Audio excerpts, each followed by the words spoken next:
Today we're driving a 2020 Toyota Tundra TRD Pro. We have the 5.7 liter V8, and with all the uncertainty in the world, there is something to be said about a reliable, certain V8 from Toyota. Correct. I'm here with Mike from Just Car People Things, aka the guy who sold me his Camaro. And this is kind of the replacement of the Camaro. You sold that and then immediately bought this. Yeah, so was looking to basically kind of round out my daily driver portion of the garage. So sold the Camaro, which I was driving every day, and picked this up instead. So now we have two Toyota V8s because we have a GX460, which my wife drives, and then we have the Tundra, which this thing's just been awesome. So the Tundra that everyone misses now that the new ones are out. So this is...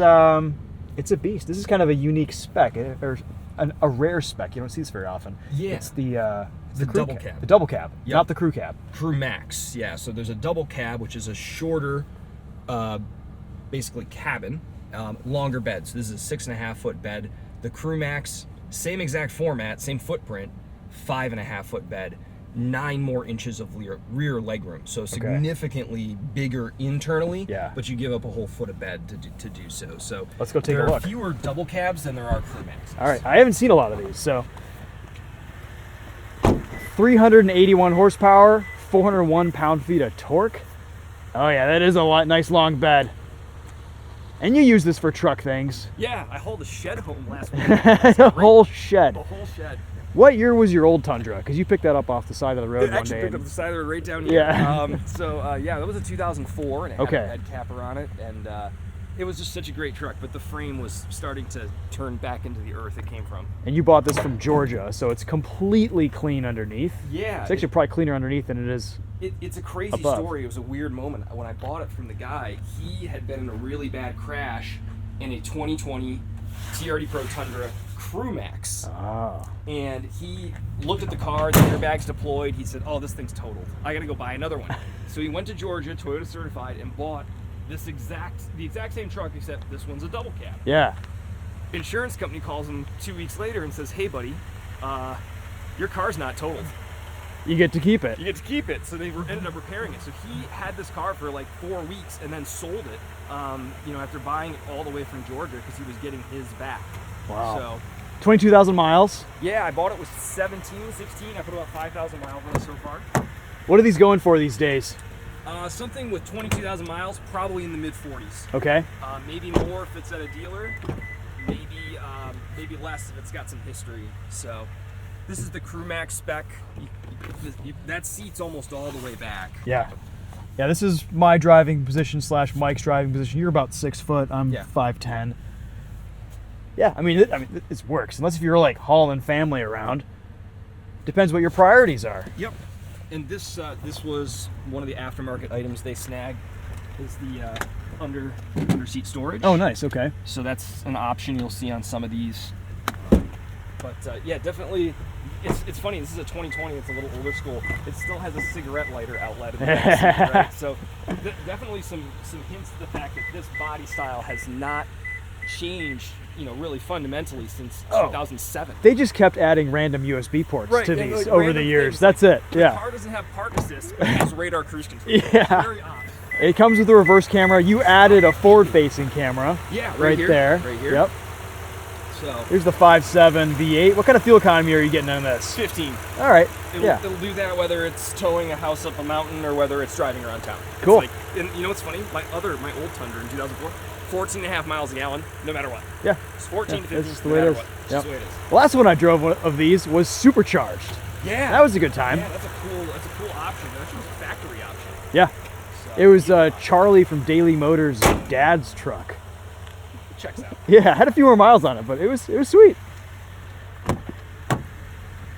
All right, well, I mean, okay, definitely not as modern in here as the new Tundra, but you can go out and get one of these for a whole lot less money, and it'll probably hold its value incredibly well. What's a new TRD Pro Tundra going for? 70? They're like 72? I feel like every new truck that we drive now is 70 to 80 grand. Yeah. It's ridiculous. I'm sure the TRDs and some of the Tundras are starting to go for a little bit under now, just because they weren't selling. But yeah, this is cool. This is a just a workhorse. You've got, what would you say, a 38-gallon fuel tank in this? Yes. So right now you're full you're at an estimated range of 491 miles. And when I filled it from empty a day or two ago, and it was like the light was on, so it had like 30 miles of range left. And not kidding, it only took 29 gallons. So I mean, this thing will probably go 600 miles on a tank of fuel. Amazing. That's amazing. Have you road tripped it yet? Yeah, a couple times up north, to northern Michigan, and very comfortable. Yeah. So there's your reverse camera, and then you press this button, and that's your forward camera? Yeah. Yeah, it's just like a little toggle switch, forward and reverse. Nice. And this is an aftermarket. It's called a frac harness front and rear camera. They run a couple $100. Mm-hmm. You don't have to buy the camera you want. And it's very easy to run. There's a firewall grommet, and you just sort of run it through, and you take the... That's classic great. Toyota. All this stuff is like 3 bolts and screws together, and it took like an hour and a half. Yeah, all right. So... I love the way these V8s sound. This is the the TRD exhaust. Okay, so cool. It's the dual exit, black tip exhaust. The other kind of big boat note about it is that it is on Fox 2.5-inch remote reservoir shocks. Sweet. So you definitely have a lot of suspension travel.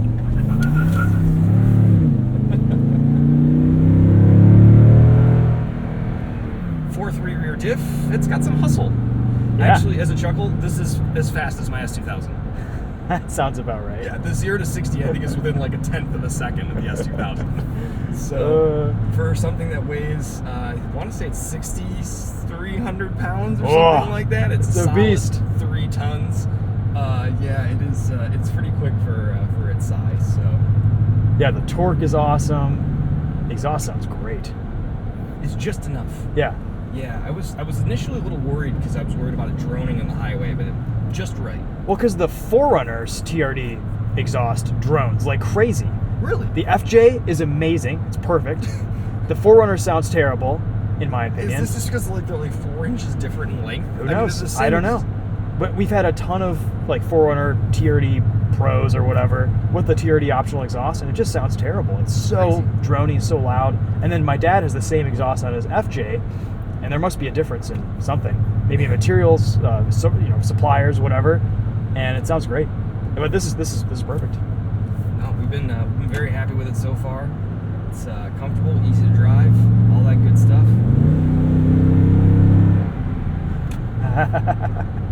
Sounds good. It does sound good. When we did the Camaro video out here, this bridge was closed. That's right. We took a photo right before the closure. Yeah. Rode out. Yeah. Yeah. Turning radius is okay. Good, but not great. Okay. A few more 3-point turns than normal. Yeah, it's also very, very long. Yeah. What is this? 19 feet long? Almost. Yeah. I think it's like 19 feet. It is. I have the NC Miata, and the NC almost fits in the wheelbase of this. So, the upside, of course, is that it means this is very comfortable on the highway. It's very stable at speed, all that stuff. But it does make it a little bit of a bear. The other thing I'll note, for those of you out there, that I found out, thankfully, before I fully pulled in a parking ramp, the TRD Pro is 2 inches taller. It's part of the suspension kit, so it's almost like it's got a bit of a lift. The trail bosses are kind of the same way in GM world. This is over 6.5 feet tall. It's actually like 6'8". Oh. So the shark fin sticks. And that's before you fit 37s on it someday, right? Correct. Yeah. Well, we should talk about the tire size thing in a sec, but the shark fin will hit at 6'6". So be very careful, TRD Pro buyers and owners out there. You do not want to rip that off the car. Got to go get a stubby. Yep. So that's the first mod I did to my Ranger Raptor. For the actual shark fin? Yeah. I don't think they make a stubby one. Or maybe it was just the standard antenna, because it stuck out like 8 inches. It was ridiculous. Oh yeah, this one's only, And when you reverse, it breaks off. Yeah, it's a struggle. So like I ran into some dumb issues. So like my lift at home, my 4-post, isn't tall enough. Sure. I have to back this underneath and move the lift around to fit this in the garage under the lift. That is tall. So it's tall. And this is on factory 275, I think they're 275 65 18s. Because it's factory lift, in theory, without rubbing, I believe you can fit up to 295 70s. Most people end up going to like a 275/70 or 285/70. Okay. Just because by the time you get to 295, you're getting closer to 35-inch. Yeah, is that like a 34-inch tire? It's like 34 and change, I think. Yeah, okay. But it starts getting very pricey. Sure. So oh yeah, those tires get like $400 or $500 yeah, a piece. easy. Yeah, you could almost spend $2,000 for a tire set. Where Yep. if you go to 275/70, those are only $300 each. Is a pretty big delta. Interesting. Okay. And a narrower tire, arguably better fuel economy, a little bit more traction in some situations. Yeah, you run into issues with these with the upper control arms and then the sway bars. They'll start rubbing in the front. The new ones will happily take 35s. Yeah. And our buddy has one that's on 35s. And really? Cool. Yeah. Kyle's. That's right. Yeah, yeah. It is awesome looking. It's the orange. It looks proper. It looks. Yeah. The problem with that is, which is totally insane to mention, it is even bigger than this. Yeah. Like a lot. That's the big difference between this generation of Tundra and the newer Tundras. I've spent a lot of time in the newer Tundras. They are impossible to see out of. I mean, this is a big truck, but at least you can see out of the hood line. You have a pretty good idea of your like extremities. Nothing existed in that truck between about 11 o'clock and about 4 o'clock. Nothing. The visibility is horrible. You could easily lose a small SUV over there if you're not a tall person. Like you and I are a little taller, we can get away with, the Camaro's a good example. If you're a little taller, Camaros are fine. If you're 5'7" or 5'6", you're gonna have some trouble seeing out and living with it. So where's some of those windy roads you usually take me down? Take a left. Take a left here? All right. Yeah, we'll go through the intersection. No, that is a big positive. And gosh, man, once you got your first Tundra, you were hooked. You were like, this is the perfect size truck, dimensionally. Yeah, the first gen That is Tundra great. Interestingly, so there's a new Taco right there, a new Tacoma. The new gen Tacoma is, if I remember right, someone on YouTube is going to correct me, they're only 4 inches shorter and a couple inches narrower than the first gen Tundra, just to show you how much the creep has gotten. But there's so much more room in the bed, inside. Right, it's just the packaging with, different crash test ratings, I guess, or packaging right. constraints. Yeah, and buying that Tundra was a great story because I bought it out of this driveway right here. Nice. And I was driving home. We got diverted off the highway doing all this road work a few years ago. And I was driving home from Home Depot with like lumber in my wife's GX. And that's a terrible experience because you got this nice, beautiful Lexus and you got to clean it every time you can open the back window probably, right? Yeah, and the back window beeps at you when it's open and you drive, and it's all sorts of dumb stuff. You put a little carabiner in there, it knows that it's latched, or tricks it into being latched. That's a good idea. Yeah. Well, I don't need that anymore, but thanks for the heads up. Sure, yeah, if you ever do. Yeah. Thanks, appreciate that. But one day I'm driving home and I said to my wife, God, I really wish I had a pickup truck. Literally drove past it on the side of the road, just jamming the brakes and pull in. And I bought it. The universe will provide. Yeah, right. That's funny. Just go straight through? Yeah, just go straight through. That's hilarious. Yep, that's how it works sometimes. Yeah, you did a lot of work to that truck. It definitely was approaching the end of its service life at 21 or 2 years old, and then also never having had its frame replaced, and then also had about 240,000 miles on it by the time I sold it. I pulled that thing up. I replaced a leaking valve cover gasket. It was starting to drip. The cams looked new. Jeez. I mean, I was blown away. The motor looked brand new inside. I just didn't understand how it looked so good. And the frame was about to rot off. Correct. That's the only thing that kills these trucks is rust. And this is very clean. You immediately took it to Crown Rust Control, got it coated.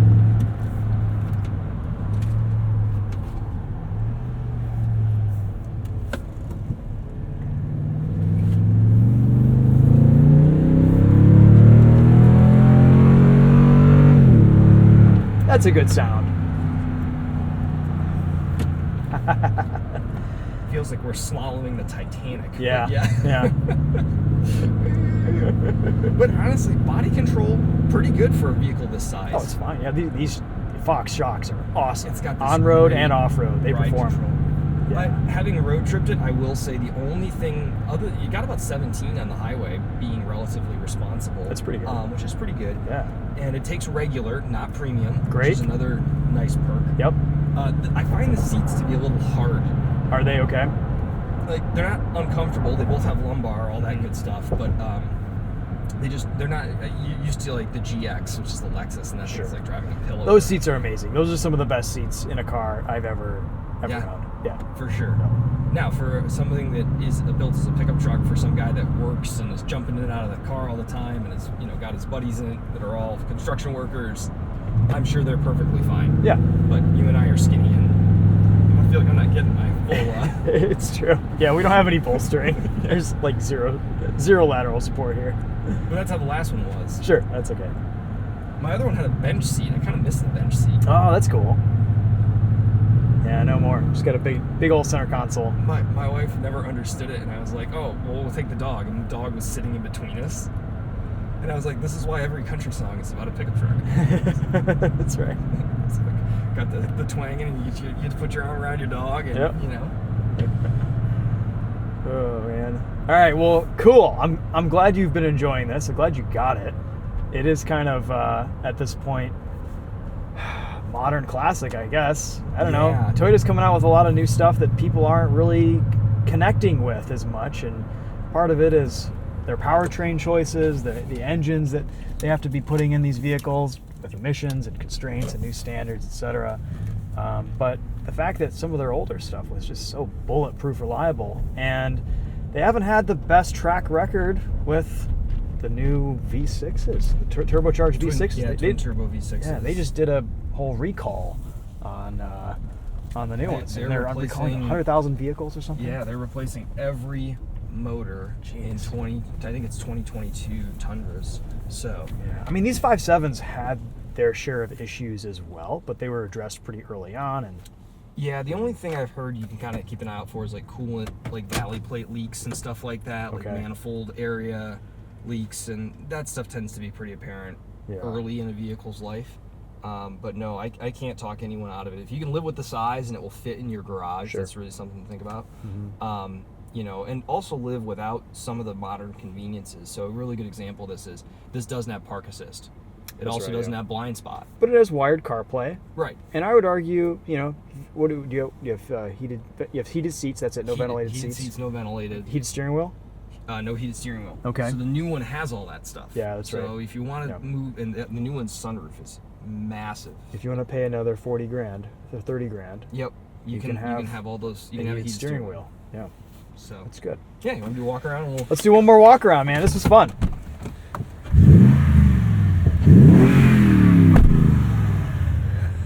I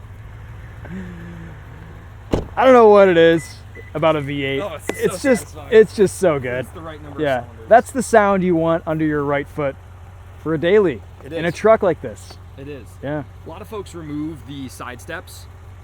If you're going to off-road it, it's a breakover issue. Yo, for sure. You can totally see. And these are the stock tire size at 275/65. Yep. This is barely bigger tire than it's on the GX.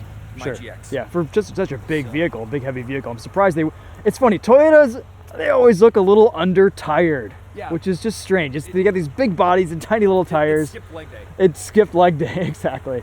But man, I mean, obviously this has a V8 versus the new twin turbo V6, but the biggest difference with this old Tundra is just being able to see out of the darn thing. Like, the visibility is fantastic. Yeah. I mean, this is a big, long truck. I'm kind of used to driving larger vehicles these days, but in the new Tundra, I have to just recalibrate everything. Whereas in this, I was able to hop in real quick, and once you adjust to the length, it's fine. Yeah, and I went out and bought, it had this cover, the tonneau cover on it. I got the rails. Oh yeah, that's nice. So this is an add-on. There's actually two different parts, and I have crossbars for it now. Cool. So I can run roof tent on it. And, Great. Do all that stuff. So get rid of your little trailer. I have this super cool trailer, which some of you have probably seen in videos. Yep. And I don't need it anymore, and it's not big, but it's taking up a lot of space in the garage. What'll this tow? So, almost 10,000. Cool. Yeah, I think it's like 9,900 or something like that. Yeah. And it feels like it could. Sure. It does have the other option, which is this. Those are bed nice. step, Yep. which is kind of handy. That's great. So. And I like the exhaust comes out of the side. Yeah, black tips. Yep. Yeah, looks good. I like all the little red accents. This is aftermarket. The guy who had it before put the. Oh, you just threw some stickers in there. They're Yeah, actual I was wondering about that. Yep. Which I kind of like because it sets off the black wheels and Sure. the red. So and you have the red shock stuff. And it's a really cool. It's a cool truck. BBS forged wheels too. Look at that. Yeah, pretend like I did a better job washing that yesterday. It's okay. It's a truck. It's a truck. It looks good with dirt or without dirt. That's true, and you can never actually get black wheels clean, as you now know in the Camaro. Oh, it's impossible. So- Yeah. And you said you have to clean this with a stick. Yeah, because like I mean I'm 6 feet tall. Like there is no physical way for me to reach. Yeah. There's just a center line that's like unreachable in this truck when you clean it. I take my wash mitt and basically put it on wash towels. So also this being a TRD Pro, you probably got good skid plating under here. Yeah, look at that. Nice. Recovery points. Yeah, this is all the truck you need. Yeah, I don't feel like there's a need for more truck. Yep. And the new one is more.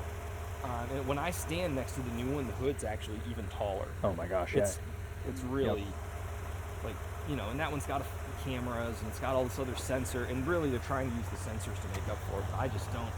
It's a little too much for me. Sure. I mean, well, the difference is I think the new Tundras, they're really trying to be luxury trucks and luxury vehicles, and this is just still a functional work truck. Like it's a little bit more basic. It's a little more simple, true to form.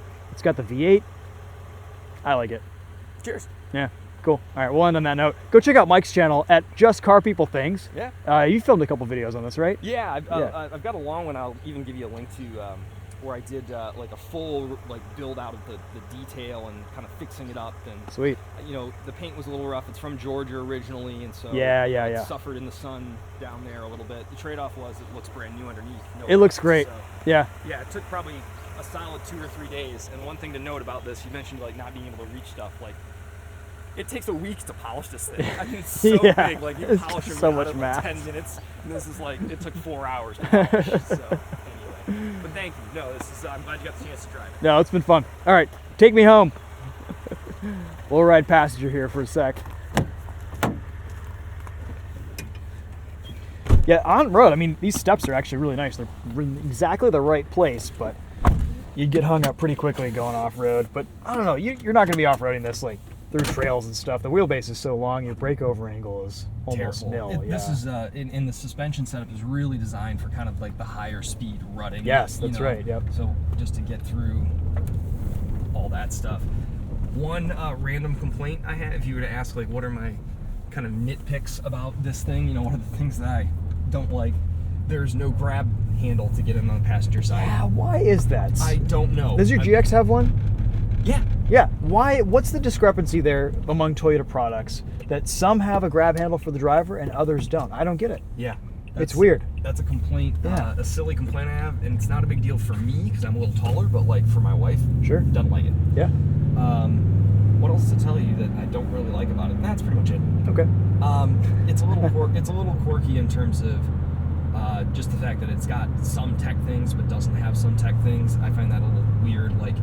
You bothered to put radar cruise control on this, but at the same time also didn't bother to put park sensors on a 19-foot long pickup truck. Yeah. It's yeah. How much did one of those cost you versus the other? But no, that's really about it. What was the last year for this generation? 21. 21. Okay, so it's a pretty late model. This is the special color for 20, Okay. which is the army green. It's actually army Great color. I- This and the orange are probably the best colors of this generation Tundra. Yeah, and the other one's the Lunar Rock, which is the 21 color, and that's the gray, kind of the battleship gray. Kind of sandy almost. No, it's more like Dark. gray. Okay, yeah, all it's the color of the road. It's Oh, cool. That's Yeah. right. I remember that. I haven't seen a lot of them, but I and remember that's that color part when it came of out. those particularly carry a pretty hefty premium. And so every year Toyota would release a special color like they did with the FJs and the Trail Team's FJs and stuff like that. And that Voodoo Blue was one of them. That bright blue. Oh yeah. The orange was one of them. Green. I can't remember all of them. I think that's most of them. But that was kind of a cool Toyota thing to do. And I don't know why you wouldn't. I mean, if you're going to order one, I don't know why you wouldn't do the special color. Sure, of course, yeah. They also hold their value better. It's always fun to get the colors that are featured in the articles, the magazines, Right. the videos too. Right. That's always neat. Yeah, this was. I mean, if you look up the press for a lot of these, almost all of them were green. Sure, Because it's the press color, right? My buddy did have a dark gray one of these, and it looked really good with the black accents, kind of Cool. that dark silver. And those are common too. It is easier to find a Crew Max than a double cab. So if you're out hunting, if you got the family and you need more room inside and whatever else, get the Crew Max. If you actually, you're going to use it for truck stuff, I would totally hunt for a double cab. Yeah. no, this is great for your purposes, for your use case. I think this is kind of the perfect truck. Yeah. Now you can just get a bigger boat, right? Right. Tow a bigger boat. Tow a bigger boat. What do you tow with this? Everything. Yeah, whatever I want. Just whatever I want. Mm-hmm. I had the guy at the dealer ask me when I put the off-road, the ATs on the GX, he goes, where are you going with these tires? And I looked straight at him like, anywhere I want. Yeah. Good point. It does look good with those AT3Ws on it. Yeah, and I've been looking for AT4s for this. I kind of want to try a set for this. Once these stock Michelin's I've heard go. the AT4W it has slightly less wet and snow performance, like 3% less, but it's more durable and lasts longer. Which is and really, it's like heavy duty use. Which is great because I've gotten great life out of my AT3Ws. Oh yeah, you've put a ton of miles on those. So no complaints there. How many miles do you have on the GX now? 100. I just rolled 130 this week. Wow, yeah, you've been driving it. Yeah, it's been a great truck. Not a single unscheduled issue. Of course not. On it. No, that's what my GX was when I bought it. It was 130 miles, 124,000 miles or something. And I can tell like some of the wear, right? Like some of the suspension, is probably going to need to be done and that sort of stuff. But it's got 130,000 miles on it. It's 11 years old. Yeah. Yeah. I mean, I think my suspension was all pretty standard and it felt great at 150K. I love how intimidating you can feel in the digital rearview cameras. And this Corvette in front of us is like, this guy's leering on me here. How small the Corvette is in comparison. So I like the convertible Corvette. You can open that rear window. You don't get any buffeting with the top down. We just had a C8 Stingray 3LT. It was a coupe. I did just ride in the pre-production ZR1. Ooh. And there he goes. I did briefly see the face of God when the turbos split. As you can imagine, for viewers out there, like Chris and I are very difficult people to scare in a street car. Yeah, we've driven a lot of fast stuff. That was frightening. Ah, that's so cool. And on that note, buy a dumb Corvette, kids. Yep. More V8 stuff.